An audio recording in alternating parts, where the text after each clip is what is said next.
Hey everybody out there in the YouTube universe, this is Mr. Movie, and in today's video, I'm going to be letting you know why Bad Times at the El Royale is in my collection. If you watch my channel, you know I tend to do older movies, but I really felt the need to review this movie and let everybody who watches my channel know about it and hope they spread the word, because this is a newer movie, but I would have to say it's my favorite film of the last 10 to 15 years. That's not by Tarantino, who's my favorite director, or say a Marvel movie because I'm a big Marvel guy. But if you're a movie head and you're a big cinema person, you love the flicks, you gotta check out this movie. I say it's an instant classic. Definitely the reason it's in my collection among all the things I'm going to talk about in this video. It came out in 2018, which I said is relatively new for me to do a review about it. Directed by Drew Goddard, who you probably know from Cloverfield, World War Z. He did Deadpool 2. Really good director. Very, as you can see, very different types of projects that he's done. And I think this is his best film by far. As I mentioned, Tarantino is my favorite director, and he did a very Tarantino-esque sort of thing with this, with the approach he took. But it's a great character study of multiple different characters from multiple walks of life, in multiple situations, but in one place. And it has a lot of things that I say in reviews that I really like. It's a period piece, takes place in the 60s, and also it also shows the great ability of the actors, because 99% of it takes place in this one place, the hotel that's in the name, the El Royale. It's just in the different rooms, and they're put in very different situations. Very cool characters, very cool story, and topsy-turvy, upside down, all over the place. You don't really exactly know what's going on and who's what and what they're up to and what they're about. And, it all ties together at the end. And it's even got elements sort of a heist flick, you could say. Very, very interesting approach. Great direction, and really top-notch acting. Talking about the actors, it has Jeff Bridges, Cynthia Erivo, Dakota Johnson, John Hamm, and Chris Hemsworth, Thor himself.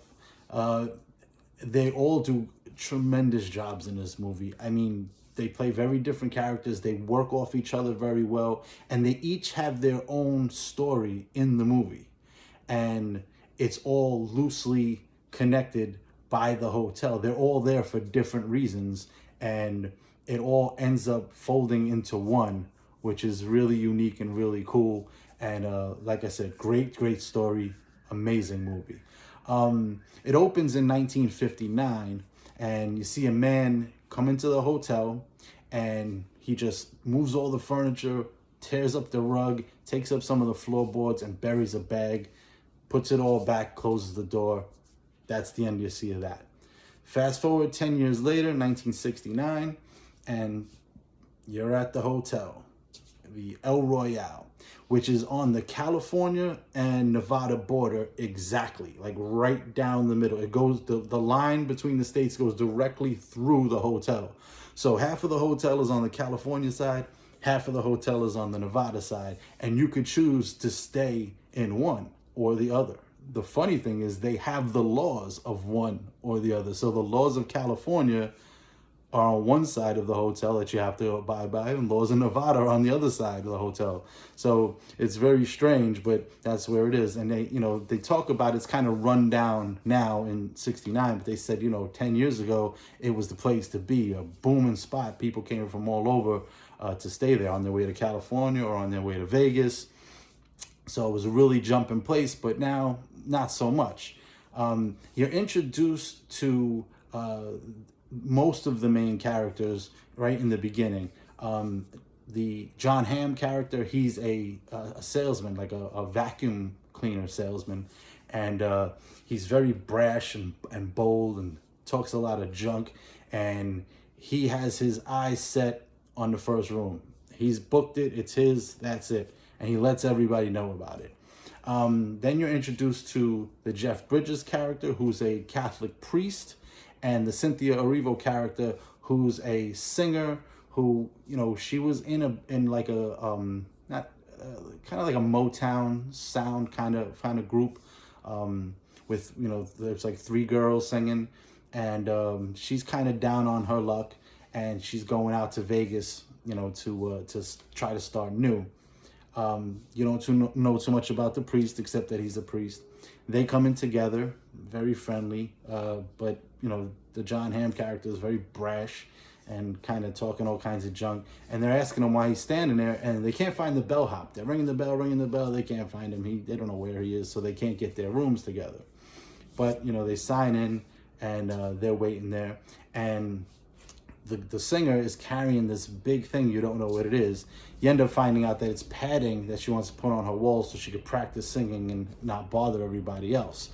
Now, while they're waiting, finally the bellhop comes out, and he gives his spiel about the place. He tells them about the Vegas, California thing, or the Nevada, California thing, and you could choose to stay on one or the other, what the rules are, and all this stuff. And he's a younger kid. You could tell he's like very, very early 20, maybe 20, 21 years old, kind of awkward.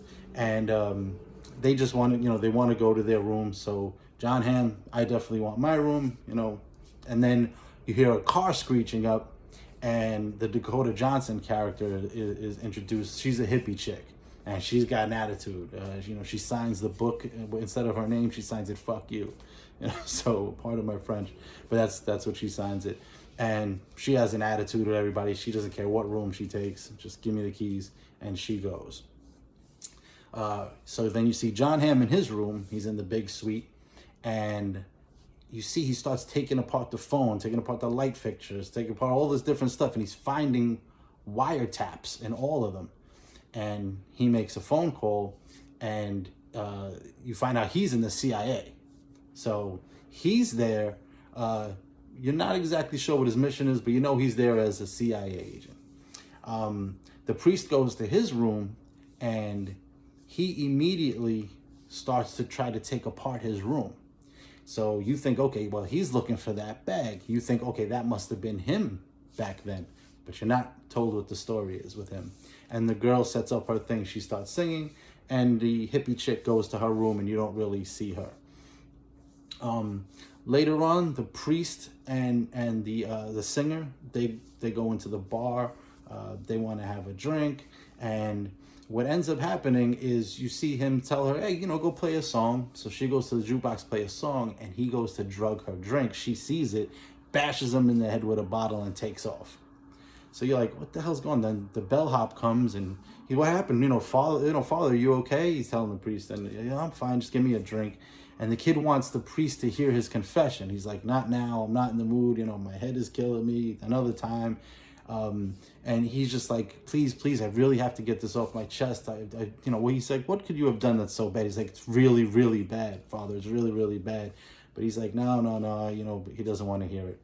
So, then what happens is he can't find his key. So they need the master key. So they go to look for it. And when he can't find it, they go in the back to the kid's room, because he stays there, the bellhop. He works there, but he also lives there. Go in his room, the father sees that he has like heroin in his room and all this stuff. And he's like, okay, that's why we couldn't find him before. He's a junkie. And while he's looking for the key, the priest looks down the hallway, and he sees something's up. There's like an empty corridor, and he goes down there, and he sees that each room has a mirror in it that you could see through there, but they can't see back. So they see it as a mirror in their room, but it's one of those two-way jobs. So he's looking, and he's like, and then the kid comes like, Father, you're not supposed to be back here. And he goes, what is this? And he sees that there's a camera set up all the way down on the end. And what's going on here? You some kind of pervert hotel? What is this? And he's like, something like that. And he was like, the people that own it pay me to tape people sometimes. I told you I did bad things, Father. And he's like, but this isn't even the worst. And he's like, well, he gives him one of those and says, well, he wants to know more about this stuff. And he's looking and he sees the girl in her room, the singer, and she's just practicing. She's singing. You could press like a button on the thing and to hear them. They can't hear you, but you could hear them. So they hear her singing. They go to the next one. They see the hippie chick with a young girl tied up like a prisoner. And they're like, what the hell is going on here? He's like, we got to do something about this. So when the kid is looking and to see what's going on, he's trying to figure out what is the deal with this hippie chick and this girl. The priest goes back to his room and he finds a reel from the camera, and he looks at it and he's like, wow. Like he reacts to who's on there and what they're doing, but they don't, he doesn't tell you who it is. You come to, they don't really ever tell you, but you kind of figure it out. It's JFK, and he's fooling around as he was known to do. And the CIA had set that up to tape him because remember there was friction with JFK and the CIA, and maybe that's where the happened. And you don't know. It's kind of inferred, but anyway, the kid is looking at this happen. The priest walks around the side, and then you're taken out of that to the front, and the John Hamm character, he knocks on the girl's door. Because when he got off the phone call was telling him, it doesn't matter, what you do, just complete your mission. When he knocks on the door, he sees kind of that the girl had taken the little girl out of the trunk of her car and brought her in. So he goes to a payphone and calls back his boss at the CIA. Says, there's a kidnapping situation here as well. He goes, forget about that. No one there matters. Just your mission. Obtain what you were supposed to obtain. So it's inferred that he's supposed to get that tape from that they had of JFK. So, the reel from the movie. So he's got to do that, and he figures, okay, you know what? I got to help this little girl. So he goes to all the cars in the parking lot and messes up all the ignitions so you can't get out of there.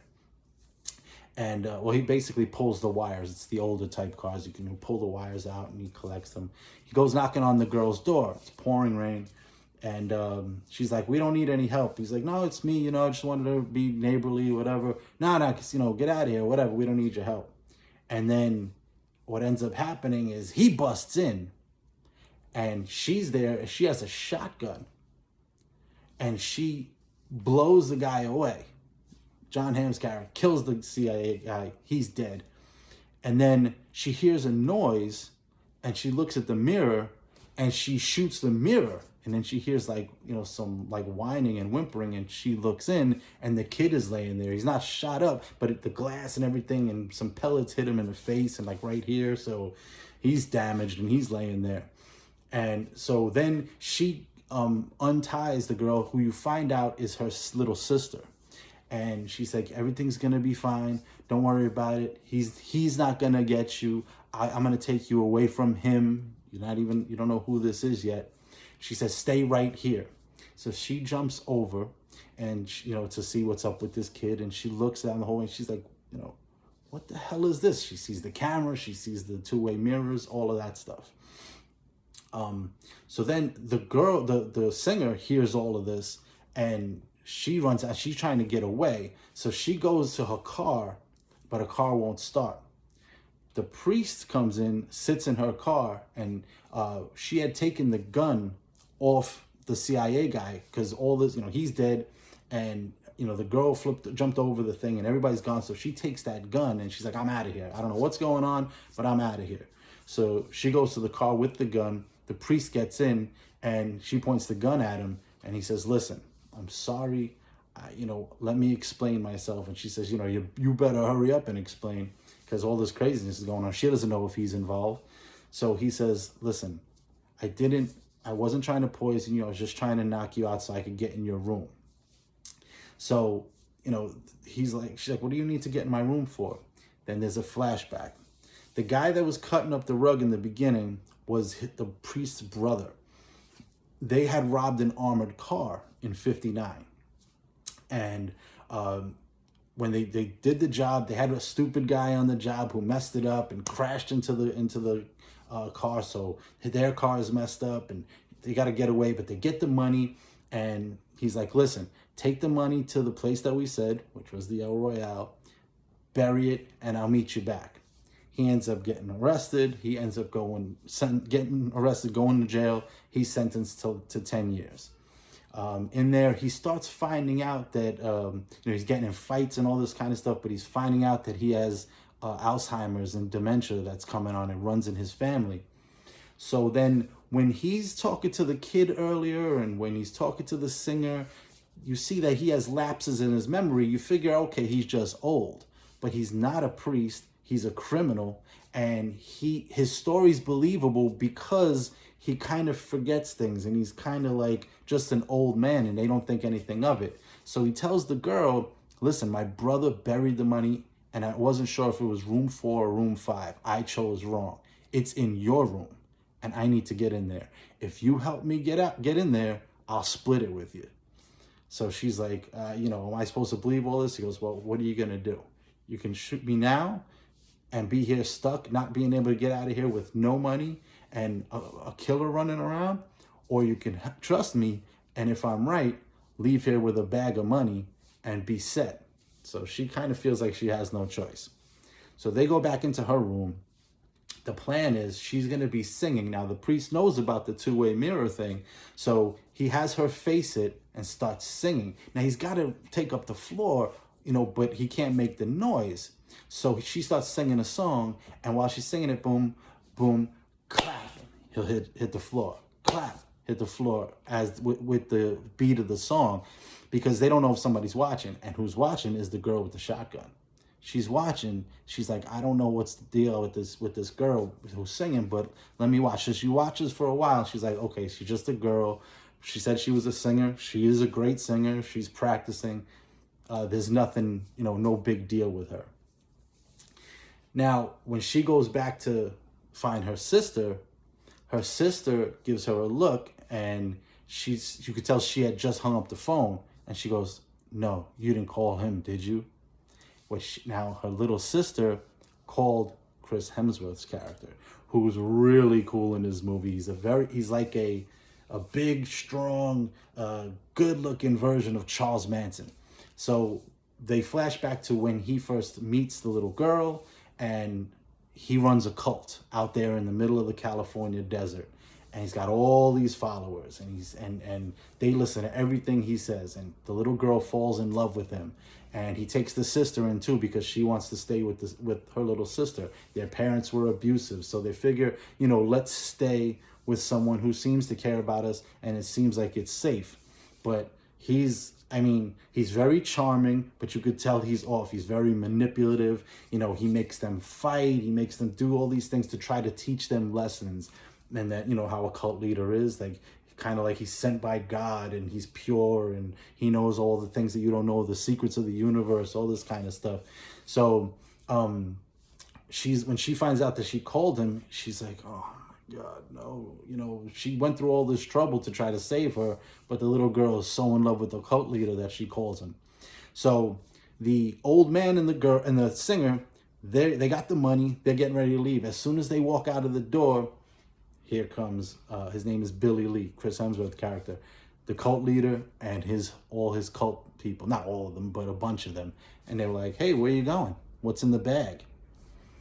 Freeze frame. Now they're all in the main room with the bar where I told you before, where the old man was hit by the woman, the singer, and they're all stuck. They're all tied up in there, and there's a roulette machine.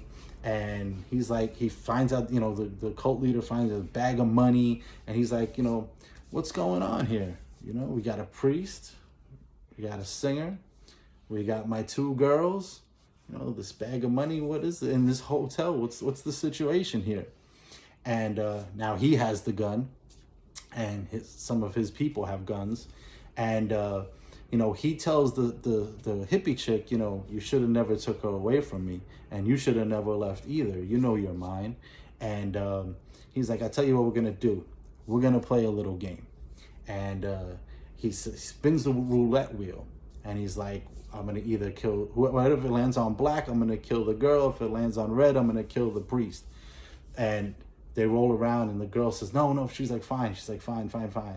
And then he basically tells her, oh, okay, we'll play the game with you then. It'll be you or me.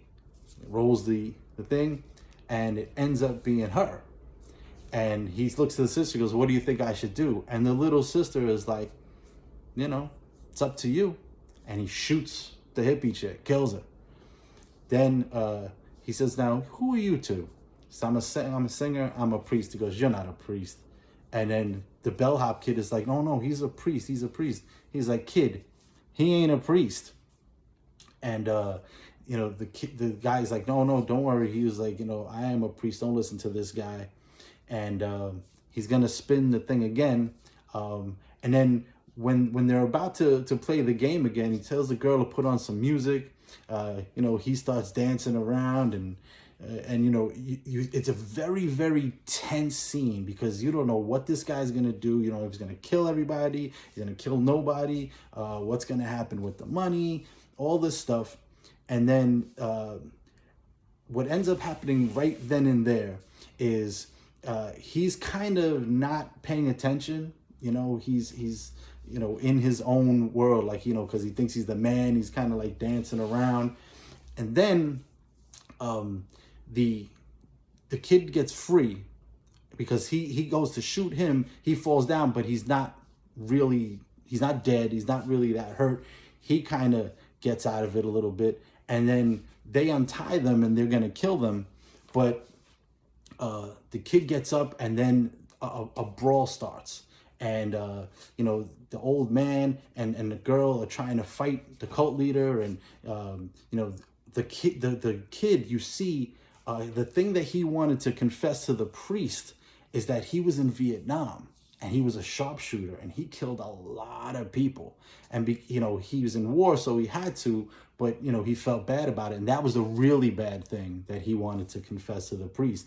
So when one of the cult leader's guys goes down and drops a rifle, he picks it up, and he just starts picking them off, doom, doom, doom, because he was a sharpshooter in Vietnam.